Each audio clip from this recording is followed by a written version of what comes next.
நடிக்கணும்னு தான் ஆசைப்படுறேன். பட் ஆனாலும் புதுசா ஒருத்தர் வரணும்னு ஆசைப்படுறேன். ஆனா புதுசா வரணும்னா எப்படி? என்ன பொறுத்த வரைக்கும் இது சுபாஷ் சந்திர போஸ் கண்ட நாடே கிடையாது. அவர் இந்த மாதிரி நாட்டுக்காக அவர் சுதந்திரம் வாங்கி தரல.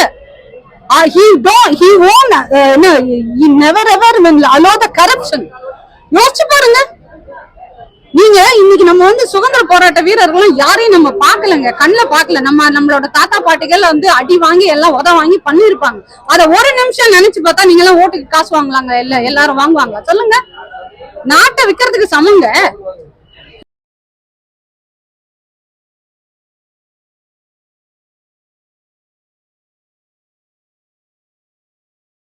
வில்லன் கேரக்டர் அவ்வளவு தி பெஸ்டா பண்ணிருக்காரு. இவ்வளவு வருஷம் அவர் பல பரிமாணங்கள்ல யூஸ் பண்ணாம இந்த சினிஃபீல்ட் டைரக்டர்ஸ் நான் உண்மையா கண்டிக்கிறேன். ஆமா, ஏன்னா யார் யாருக்கு எப்ப எவ்வளவு திறமை இருக்குன்றத அவங்க தான் கிராஸ் பண்ணி எடுத்திருக்கணும். அது அந்த குட்டி விஜய், அந்த வில்லன் விஜய் கேரக்டர் அவ்வளவு தி பெஸ்டா இருந்தது. அப்படி நல்லா இருந்தது. அது இவ்வளவு நாள் அவருக்குள்ள இத்தனாவது ஆக்டிங்க கொண்டு வராம வெறும் நல்லவர், எப்பவுமே ஒரு நல்லவராவே நடிச்சா அதுல ஒண்ணும் பெருசாவே வராது. இப்ப விஜய் சேதுபதி ஏன் வில்லன் கேரக்டர் பண்றாரு? அவரோட பல பரிமாணத்தை வெளியே கொண்டு வராங்களா? அந்த மாதிரி விஜயும் கொஞ்சம் மாத்தி மாத்தி நடிச்சிருந்திருக்கலாம். இதை பார்த்தவொடனே எனக்கு ரொம்ப ஃபீல் ஆயிடுச்சு. அந்த அளவுக்கு நல்லா நடிச்சிருந்தாரு. மியூசிக்லாம் நல்லா இருந்துச்சு, நல்லா இருந்துச்சு, ரொம்ப நல்லா இருந்துச்சு. அதாவது இது வரைக்கும் எடுக்காத மெட்ரோ ட்ரெயின் உள்ள போகுது இல்ல, அந்த இடத்துல எல்லாம் அந்த கொரியோகிராஃபி ஆகட்டும், அந்த பிக்சரைசேஷன் ஆகட்டும், அதெல்லாம் ரொம்ப நல்லா இருக்கும்.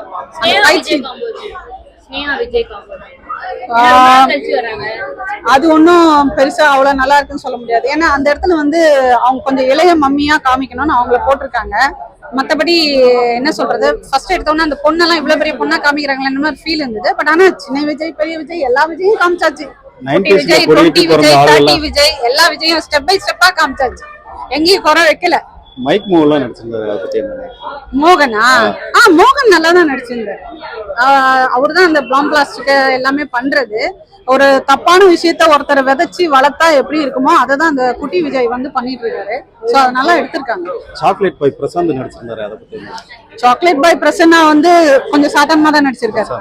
அவருக்கு ஒன்னும் ரோல் இல்ல. அந்த ரோல்ல அவர் அவ்வளவுதான் பண்ண முடியும். அதான்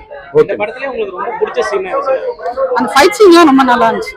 ஃபைட் சீன் ஆகட்டும், அப்புறம் ஸ்டேடியம்ல தோனியை காமிக்கும் போது அந்த கீழே ஒரு பக்கம் ரொம்ப விறுவிறுப்பா மேட்ச் போயிட்டு இருக்கு, மேல இவங்க ஃபைட் நடந்துட்டு இருக்கு. சோ அந்த சீன்லாம் நல்லா இருக்கு. எல்லாரும் மிஸ் பண்ணாம பாருங்க. அந்த வில்லன் ரோல் இருக்கு இல்லையா, அதுதான் உங்களுக்கு புதுசு தானே. இது வரைக்கும் நீங்க விஜய் அப்படி பாத்துருக்கவே மாட்டீங்க. ஆமா, அதனால ரொம்ப நல்லா இருக்கு. சோ அதெல்லாம் நீங்க மிஸ் பண்ணாம பார்க்கலாம். இப்போ இவ்வளவு தூரம் நடிச்சுக்கிட்டே இருந்த ஒரு திடீர்னு அரசியல்ல இறங்கிட்டாரு. இப்போ நான் இனிமே நடிக்க மாட்டேன்னு சொல்றாரு. அதை பத்தி என்ன நினைக்கிறீங்க? ரொம்ப ஃபீல் பண்றேன். ஆனா அரசியலுக்கும் தேவைதான், புது ஆள் கண்டிப்பா தேவை. நீங்க எவ்வளவு நாள் ஒரே சாப்பாடு சாப்பிட்டு இருக்கீங்க?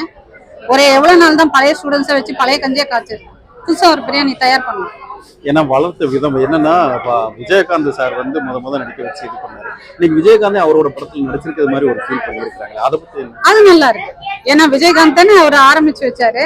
அதனால அவரையே வச்சு அவரோட நன்றி கடன் தான். அவரை வச்சு ஆரம்பிச்சா அவரை வச்சே முடிக்கணும். ஆல்மோஸ்ட் நேரிங்ல இன்னும் ஒரு பிலிம் தான் இருக்கு. அது இன்னொரு பிலிம் நடிக்கலான்றது அப்புறம் தானே, லேட்டரா தான். இதுதான் கடைசி பிலிமா இருந்தது. அதனால அவரை வச்சு அவரோட நன்றி கடனை காமிக்கும். எத்தனையோ பேர் நான் பேர் சொல்ல விரும்பல, யாரை இன்ட்ரோடியூஸ் பண்ணாங்களோ, யார் இத்தனை நாளுக்கு வளர்த்து விட்டாங்களோ அவங்கள சாவு கூட போய் பார்க்காதவங்க எல்லாம் இருக்காங்க. அது ஒரு பெரிய ஸ்டார் தான். சோ அந்த மாதிரி எல்லாம் இருக்கும் பட்சத்தில் இவர் தன்னை வளர்த்து விட்ட ஒருத்தரை கூட்டின்னு ஒரு சீன்ஸை காமிச்சு அது ஒரு பிரசன்ஸ் காமிக்கணும்னு நினைக்கிறாரு பாருங்க. அது உண்மையிலே பெரிய மனசு. இப்ப இருக்கும்போது கூட அவரை பத்தி நினைக்கலாம், ஆனா இறந்ததுக்கு அப்புறம் அவரோட நினைவுகள் வரணும்ன்றதுக்காண்டி இந்த படத்திலேயே உண்டு பண்ணி வச்சிருக்காரு. ஆமா, இப்ப அந்த டெக்னாலஜிக்கு உண்மையிலே நம்ம தேங்க்ஸ் சொல்லணும். போனவங்க எல்லாம் யாரையா யூஸ் பண்ணோம் அப்படின்னு சொன்னா அவங்களை மீண்டும் மீண்டும் லைவ் பண்ணிட்டே இருக்கிறதுக்கு இந்த டெக்னாலஜி உண்மையிலே நல்லா யூஸ் ஆகுது. டிஃபரன்ஸ் எல்லாம் எதுவும் தெரியல, ஒரிஜினலா இருக்க மாதிரி தான். ஆனா அந்த உடம்பு ஷேப்ல எனக்கு விஜயோட என்ன சொல்றது 360 டிகிரி எனக்கு நல்லா மைண்ட்ல அப்படியே ஸ்டோர் ஆயிருக்கு. அது அந்த உடம்பு பார்க்கும் போதே விஜயகாந்த் ஃபேஸ் பார்த்தாலும் அந்த ஸ்ட்ரக்சர்ல இது விஜய் மாதிரி இருக்கேன்னு நான் கண்டுபிடிச்சிட்டேன். கொஞ்ச நேரத்துக்குள்ள அவரும் ஃபேஸ் ரிவீல் பண்ணிடுறாரு. ஓகே, சோ அதுல நமக்கு தெரிஞ்சிடலாம். மத்தபடி நீங்க அவரை பாக்குறதுக்கு நீங்க கொஞ்சம் ஹாப்பியா இருக்கும். அவரை ஆரம்பிச்சு வச்சவரு அவரை வச்சே முடிக்கிறாரு. அது நல்லா இருக்கு. இந்த படத்தை பத்தி மக்களுக்கு என்ன சொல்ல விரும்புறீங்க? இந்த படத்தை வச்சு நான் என்ன சொல்ல வரேன்னா, நிறைய உங்களுக்கு இது இருக்கு, கருத்து இருக்கு. ஒண்ணு அந்த குழந்தைங்களை தயவு செய்து அப்பாங்களை மட்டுமே நம்பி விட வேணான்னு. ஏன்னா இது அந்த படம் என்ன அம்மா வந்து பிரெக்னெண்டா படுத்திருக்காங்க ஹாஸ்பிட்டல்ல ஸ்னேகா. இவரு வெளியே உட்காந்துருக்காரு. ரிஜிஸ்டர்ல சைன் பண்றதுக்காக போன நேரத்துலதான் குழந்தை தொலைஞ்சிரும். பட் ஒரு லாஜிக் மட்டும் இடிக்குதுங்க. இதுல வந்து அந்த குழந்தைய கடத்தின்னு போற வேனை வந்து சிசிடிவில காமிக்கிறாங்க, பாக்குறாங்க. அந்த வேன் கொஞ்சம் தூரத்துல போனதுக்கு அப்புறம் ஆக்சிடென்ட் ஆயிடுது. அதே சைஸ் ஆஃப் குழந்தைய வந்து செத்துடுச்சுன்னு நினைச்சு இவங்க பண்றது வந்து அந்த பேக் கொடுத்துட்டாங்க, தன் குழந்தை தான் செத்துச்சு அப்படிங்கிற மாதிரி இவங்க ஒரே சோகத்துல முழுகிறது வந்து என்னால ஏத்துக்கவே முடியல கம்ப்ளீட்டா இந்த இடத்துல. ஏன்னா இது வந்து எந்த காலத்து படமும் இல்ல, இப்பத்தி படம் தான். இது வந்து ஒரு 1950s கூட அவங்க சொல்றது அப்படியே குழந்தை செத்துச்சு அப்படின்னு சொன்னா ஒரு 2 அடி 3 அடி சைஸ்ல இருக்கிற ஒரு குழந்தை செத்துச்சுன்னா நம்பலாம். பட் யூஸ்வலா நம்ம என்ன பண்ணுவோம், நமக்கு நிறைய கடவுள் நம்பிக்கை இருந்தா என் குழந்தை இருக்காது கடவுள் எனக்கு இவ்வளவு பெரிய கஷ்டத்தை கொடுக்க மாட்டான்ற மாதிரி கொஞ்சம் நம்புவோம்ல. நம்பி என்ன பண்ணுவோம், அது நிஜமா என் குழந்தை தானான்னு கொஞ்சம் தீர ஆராயுங்கன்னு சொல்லுவோம். அது நெருப்புல வெந்தா மாதிரி ஒரு குழந்தை வரும். அந்த இடத்துல வந்து தான் குழந்தை தானே அவங்க கண்டுபிடிச்சிருக்கலாம்ல. அதை எப்படி கண்டுபிடிக்காம, அதுவும் அவர் அவ்வளோ பெரிய மிலிட்டரி ஆபீசர் சாட்சில இருக்காரு அப்படி எப்படி அதை யோசிக்கல? அந்த இடத்துல மட்டும் எனக்கு லாஜிக் தெரியுதோ தெரியலையோ, தான் 10 மாசம் சுமந்த அந்த தாய்க்கு வந்து அந்த உணர்வுன்றது ஒண்ணு இருக்கு. இல்ல, தாயை வந்து அவங்க ஹாஸ்பிட்டல்ல இருக்காங்க. இது எல்லாமே விஜயே வந்து பண்றாரு, அவரு தான் பாக்குறாரு, அவரே எல்லாத்தையும் முடிக்கிறாரு.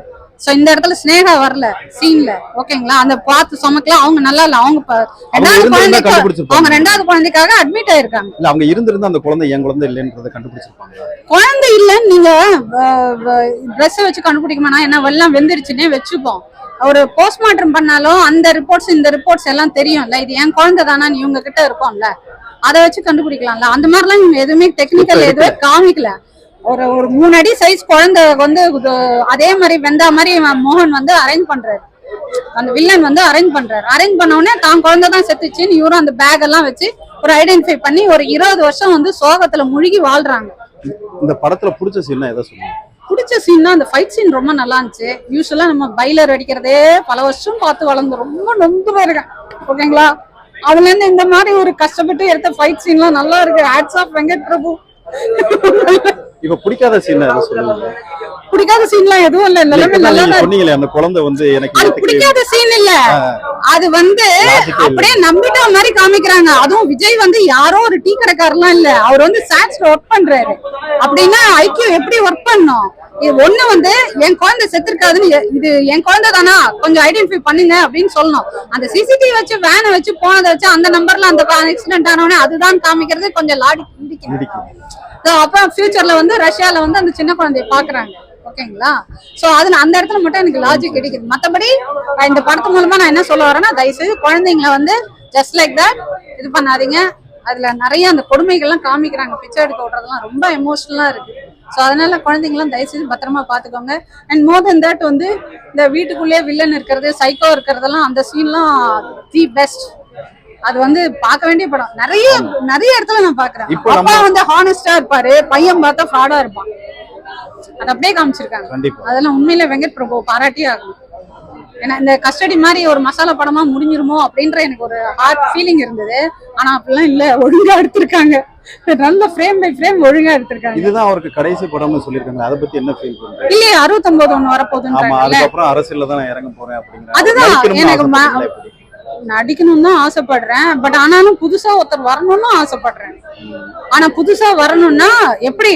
என்ன பொறுத்த வரைக்கும் இது வந்து இது சுபாஷ் சந்திர போஸ் கண்ட நாடே கிடையாது. அவர் இந்த மாதிரி நாட்டுக்காக அவர் சுதந்திரம் வாங்கி தரல.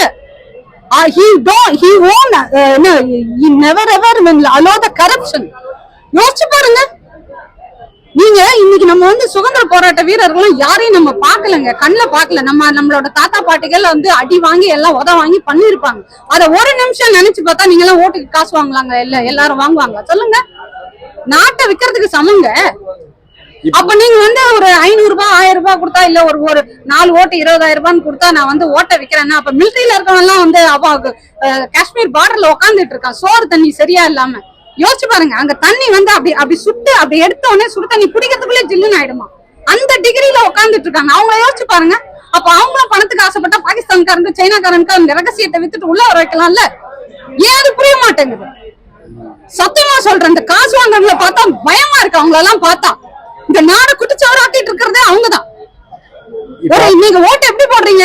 ஜாதிக்காக போடுறீங்க, இல்ல காசு கொடுத்தா போடுறீங்க, இல்ல வந்து டிசைன் நல்லா இருக்குன்னு போடுறாங்க. அதெல்லாம் நான் பாத்துருக்கேன். படிச்சவங்களே அந்த சிம்பிள் அழகா இருக்காம போட்டிருக்காங்களா? இதெல்லாம் வந்து என்னது சீரியஸாங்க? அதுவும் இளைய தலைமுறையே பாத்துருக்கேங்க. அந்த சிம்பிள் அழகா இருந்தது போட்டு வந்துட்டேங்கிறாங்க. ஒரு பேங்க் மேனேஜர் நான் பேசிட்டு இருக்கேன், யாருக்கு போட்டீங்கன்னா எங்க ஏரியால யாரோ நிக்கிறாங்க, அவருக்கு போட்டேன். யார் நிக்கிறா பேர் தெரியாது. ஒரு பேங்க் மேனேஜர் எப்படி இருந்தா அப்ப வந்து பூக்காரம்மா எப்படி இருக்கும், ட்ரைனேஜ் நோடுறவங்க எப்படி இருப்பாங்க? அவங்களுக்கு என்ன பேங்க் மேனேஜர் படிச்சவங்களே எப்படி இருந்தா அப்ப படிக்காதவங்க எப்படி இருப்பாங்க? இப்ப நிறைய பேர் பாதிக்கப்படுறாங்கன்னு நீங்க நினைக்கிறீங்களா? பாதிச்சுதாங்க இருக்கும். நீங்க என்ன நல்ல ரோட்ல நடக்கிறீங்களா? இன்ன வரைக்கும் என்ன 78 வருஷமா சாக்கடை தண்ணி இல்ல கொசு இதே பேசிட்டு இருப்போம். இதுல வந்து ரஷ்யாவையும் பட்டையாவை காமிச்சிருக்காங்க. உண்மையில தயவுசெய்து இனிமே யாரா பிலிம் எடுத்தீங்கன்னா இந்த மாதிரி வெளிநாட்டுக்கே போய் எடுங்க. இங்கேயே எடுத்தீங்கன்னா அதே குப்பை அதே சுப்பைன்னு இதே பார்த்து அங்க அப்படியே கண்ணு கவர்ச்சி அழகா எடுத்திருக்காங்க. அந்த ரஷ்யாவை காமிக்கும் போது ரோடெல்லாம் அழகா இருக்கு, பட்டாயா காமிக்கும் போது அழகா இருக்கு, அப்படியே கண்ணுக்கு குளிர்ச்சியா இருக்கு. இந்த மாதிரி என்ன இருக்கா இங்க? நான் நடக்கிற ரோடு எப்படி இருக்கணும் ஒவ்வொருத்தரும் திங்க் பண்ணாங்க. இது ஒவ்வொருத்தருக்கும் பொறுப்பு இருக்கு. சமீபத்துல வெளிநாட்டுல இருந்து வந்தவங்க எல்லாம் இது வந்து என்னங்க இப்படி பிச்சை எடுத்துக்கிட்டு இருக்காங்க இந்த தமிழ்நாட்டுல அப்படின்னு சொல்லிட்டு போயிருந்தாங்க. அதை பத்தி என்ன நினைக்கிறீங்க? கரெக்டா தானே சொல்லியிருக்காங்க. நம்ம என்ன நல்லாவா இருக்கும்? சொல்லுங்க, நல்லா இருக்குமா? யாரும் நல்லா இல்ல. அவங்க சுய இதுல சம்பாதிக்கிறாங்க. ஆனா என்னைக்கு ஒழுங்கா இருக்கணும், ஓட்டு போடுற அன்னைக்கு ஒழுங்கா இருக்கணுமோ அதை வந்து விட்டுறாங்க. இன்னைக்கு சர்க்கார் படம் எடுத்த விஜய பார்த்தா கூட அதுக்கப்புறம் மாறிடுச்சா? படம் எடுத்தா கூட மாற மாட்டாங்கல்ல. படம் எடுத்துதான் உங்களுக்கு காமிக்க முடியும். அந்த காலத்துல வந்து ஜெயலலிதாவும் எம்ஜிஆரும் வந்து படம் எடுத்து காமிச்சாங்க, இந்த மாதிரி ஓட்டு காசு வாங்காதே. அப்ப எப்ப பிளாக் அண்ட் ஒயிட் காலம், பிளாக் அண்ட் ஒயிட் காலத்துல இருந்து இப்ப இருக்கிற விஜய் காலம் வரைக்கும் சர்க்கார் வரைக்கும் காமிச்சாச்சு. அப்பயும் நான் காசு வாங்குவேன் அப்படின்னு வாங்கினா எப்படி? கழுத விலையே 35,000 விக்குது மார்க்கெட்ல, நம்ம விலை 500. அப்ப இவங்களை எப்படித்தான் திருத்துறது? எப்படி திருத்தறது? ஒரே ஒரு விஷயம் தாங்க. இது வந்து என்னோட மண். இந்த மண் எப்படி இருக்கணும்? தங்கலான்ல அவர் எப்படி ஃபீல் ஆகுறாரு கடைசியா? தங்கலான்ல விக்ரம் வந்து இது என்னோட மண். அந்த பிரிட்டிஷ்காரன் என்ன பண்றாரு? என் மண்ல நீ யார கொள்ளை அடிக்கிறதுக்கு? சரி, இப்ப என் மண்ல நீங்க நானே கொள்ளை அடிக்கிறோம், சரியா? அது இல்ல. நம்ம அந்த தெரியாம கேக்குறேன். எல்லா அரசியல்வாதையும் இன்னும் நம்மளெல்லாம் ஏமாத்திட்டாங்களாம், சுஸ்ல எத்துமே வச்சுட்டாங்களாம். நான் கேக்குறேன், மேல கடவுள் மொத்தம் இல்ல. நம்ம புண்ணியம் பண்ணா நேரா எங்க பிறப்போமோ அங்க பிறப்போம், புண்ணியம் பண்ணலன்னா எங்க பிறப்போமோ அங்க பிறப்போம். ஓகேங்களா? எல்லாத்துக்கும் மேல ஒருத்தன் பாத்துன்னு அதை வந்து புரிஞ்சுக்காம இஷ்டத்துக்கு வந்து எல்லாத்தையும் நான் எல்லாரையும் ஏமாத்திட்டேன், நான் ஒரு 1000 கோடி அடிச்சிட்டேன்ப்பா, நீ எவ்வளவு பாச்ச அப்படின்னு தான் போயின்னு இருக்கு. என்னது இது? நான் என்ன சொல்ல வரேன், நான் தான் ஒரு மந்திரி, நான் தான் ஒரு இது அப்படின்னு சொன்னா நான் போற ரோடு அழகா இருக்கணும், நான் இருக்கிற தொகுதி நல்லா இருக்கணும் அவங்க நினைக்கணுங்க. அதே மாதிரி மக்களும் நினைக்கணும், ஏன் இருக்கிற இடத்துல குப்பை இருக்கக்கூடாது, சாக்கடை இருக்கக்கூடாது, கொசு இருக்கக்கூடாது, ரோடு சூப்பரா யூரோப்பியன் குவாலிட்டியில இருக்கணும்னு நினைக்கணும். அப்படி நினைச்சா மட்டும்தான் இந்த நாடு முன்னேற முடியும். இது சுபாஷ் சந்திர போஸ் கண்ட இந்தியா இது கிடையாது. அவர் நினைச்சதெல்லாம் வந்து யூஎஸ்க்கும் யூகேக்கும் ஈக்குவலா இருக்கிற ஒரு நாடை உருவாக்கி இருப்பார். அவர் ஜெர்மனுக்கு ஈக்குவலா உருவாக்கி இருப்பார். இது கிடையாது. ஒவ்வொருத்தரும் திங்க் பண்ணுங்க, நம்ம என்ன எங்க இருக்கோம் எப்படி இருக்கோம் திங்க் பண்ணுங்க. அதுதான் நான் சொல்லுவேன். விஜய் அரசியலுக்கு வர்றது சரிங்க? சரி சரி சரி, புதுசா வரணும். அவர் வந்து இந்த மாதிரி ஏழைகள்லாம் இல்லாம பண்ணுவாரா? ஏழைகள் இல்லாம பண்ணுவாரா அப்படின்னு கேட்டீங்கன்னா, உங்களுக்கு வந்து இப்ப நீங்க சுவிட்சர்லாந்துல போனீங்கன்னா 3 வீடு கொடுக்குறாங்களா கவர்மெண்ட். நீங்க வின்டர் சீசனுக்கு ஒண்ணு, சம்மர் சீசனுக்கு ஒண்ணு அப்படின்லாம் கொடுக்குறாங்க. அவங்களுக்கு நீங்க வரி கட்டுறீங்கன்னா உங்க வரியை நான் வந்து 100 ரூபாய் கட்டுறீங்கன்னா அந்த 100 ரூபாய்க்கு உங்களுக்கு என்னென்ன ஃபெசிலிட்டி கொடுக்கணுமோ கொடுத்துடுறேன். கொடுத்துட்டு அந்த போது உங்களுக்கு ஆட்டோமேட்டிக்கா வசதி வராதா? சரி, நான் உங்களுக்கு எதுவுமே நான் ஃப்ரீயா கொடுக்கறதா இல்ல, நான் தான் அரசியல்வாதின்னு வச்சுப்போம், நான் உங்களுக்கு எதுவுமே ஃப்ரீயா கொடுக்க மாட்டேன். ஆனா உங்க வீட்டுக்கு ஒருத்தருக்கு நான் வேலை தரேன். இத 2016ல ஒருத்தர் சொன்னார், வீட்டுக்கு ஒருத்தர் வேலை கொடுக்கறது சரியா இல்ல உங்களுக்கு நான் ஃப்ரீயா 4 ஐட்டம் கொடுக்கறது சரியா? யோசிச்சு பாருங்க. வேலை கொடுத்தா நீங்களே வாரண்டி கேரண்டி காரோட போய் விவேக் ஷோரூம் வசந்தன் கோல வாங்கிப்பீங்க. 5 வருஷம் 10 வருஷம் உழைக்கிற மாதிரி ஒரு சில ஐட்டம்ஸ் காசு கொடுத்து வாங்கினா. நீங்க ஃப்ரீயா கொடுத்தா எத்தனை நாள் ஓடும்? அது வாரண்டி கார்டு இருக்கா? சொல்லுங்க. எடுத்து போய் எங்கன்னா ரிப்பேர் பண்ண முடியுமா? அதுக்கப்புறம் காலங்கட்ல தான் இருக்கு. Where is the quality? அவ குவான்டிட்டி தான் தயார் பண்றாங்க. Where is the quality? குவாலிட்டியான ரோடு எங்க இருக்கு? இன்னைக்கு வந்து ஹெல்மெட் போடலன்னு சொல்லி பிடிக்கிறாங்க. அந்த ரோடு சரியா போடலன்னு யாரும் பிடிக்கிறது? ஒவ்வொருத்தரும் வந்து பெல்ட் மாட்டிட்டு திரியிறாங்க. நம்ம மண்டை மேல ஹெல்மெட் போடலன்னு இருக்கிற அக்கறை வந்து கழுத்து கீழெல்லாம் இல்லையே. C5 C4 இந்த நர்வ்ஸ் எல்லாம் வந்து மேடு பள்ளத்தை ஏறும்போது அவ்வளவு ஜர்க்காய் எலும்பு தேய்மானத்துல இவ்வளவு பெரிய பெல்ட் போட்டுட்டு இருக்காங்க. ஒரு இடத்துல போனா ஒரு ஹெல்மெட் போடலன்னு பிடிக்கிறாங்க, ரைட், ஓகே. இப்ப பின்னாடி போறவங்களும் ஹெல்மெட் போடணும்னு சொல்லி ஒரு அதிகாரம் பண்ணிருக்காங்க. அது நல்ல விஷயம் தாங்க. ஹெல்மெட் போடுறதுல நல்ல விஷயம் தான். அதே மாதிரி நான் என்ன கேக்குறேன், அவங்க கிட்ட ஃபைன் வாங்குறத விட அவங்க இம்மீடியட்டா பைக்கை பிடிச்சி வச்சுட்டு ஹெல்மெட்டை வாங்கி வர சொல்லுங்க. எதுக்கு தேவையில்லாம 1000 ரூபாய் ஃபைன்? நான் என்ன சொல்லுவேன்னா, அந்த 1000 ரூபாய பைக்கை சாவி எடுத்து வச்சுட்டு எதிர்க்க இருக்கிற ஷோரூம் எங்கன்னா ஹெல்மெட் ஷோரூம்ல போய் ஹெல்மெட்டை வாங்கினாங்க. நீங்க உயிரை அப்படிதான் பாதுகாக்கணும். அவங்களை வெறும்னா 1000 ரூபாய் வாங்கி கவர்மெண்ட்ல கட்டணும். What is the use? அடுத்த தடவை போட்டுருவாங்களா? அவங்க மறந்து கூட வந்திருக்கலாம். இல்ல ஒரு ஃப்ரெண்டோட பைக்ல அந்த முனையில போயிட்டு ஏதோ ஒரு ஜெராக்ஸ் எடுக்கிறேன்னு கூட போயிருக்கலாம். இங்கதானே அப்படின்னு கூட போயிருக்கலாம் இல்லையா? என்ன கேட்டா அவங்களுக்கு இன்னொரு ஹெல்மெட் வாங்கி தர்றதுதான் கரெக்டான பனிஷ்மெண்டா இருக்கும். வாங்கி பாக்கெட்டுக்குள்ள போட்டுக்கிறதுலாம் பனிஷ்மெண்ட் இல்ல. இப்ப இந்த படம் எப்படி மேம் இருக்கு? நல்லா இருக்கு, நல்லா இருக்கு. மக்களுக்கு என்ன சொல்ல விரும்புறீங்க? மக்களுக்கு அதுதாங்க, மக்களுக்கு வந்து ரெண்டே கான்செப்ட் தான். ஒண்ணு வந்து வீட்டுக்குள்ளே இருக்க சைக்கோ, அப்புறம் ஆபீஸ்க்குள்ளே இருக்கிற பிளாக் ஷீப், அதெல்லாம் தான் சொல்லியிருக்காங்க. பிரபுதேவா தான் இதுல பிளாக் ஷீப், அவர்தான் வில்லன். ஓகேங்களா? அதுக்கப்புறம் ஒரு தப்பான விதையை விதைச்சா எப்படி உருவாகுன்றதுதான் அந்த சின்ன விஜய், சைக்கோ விஜய். ஓகேங்களா? அதனால நல்லா இருக்கு. கண்டிப்பா.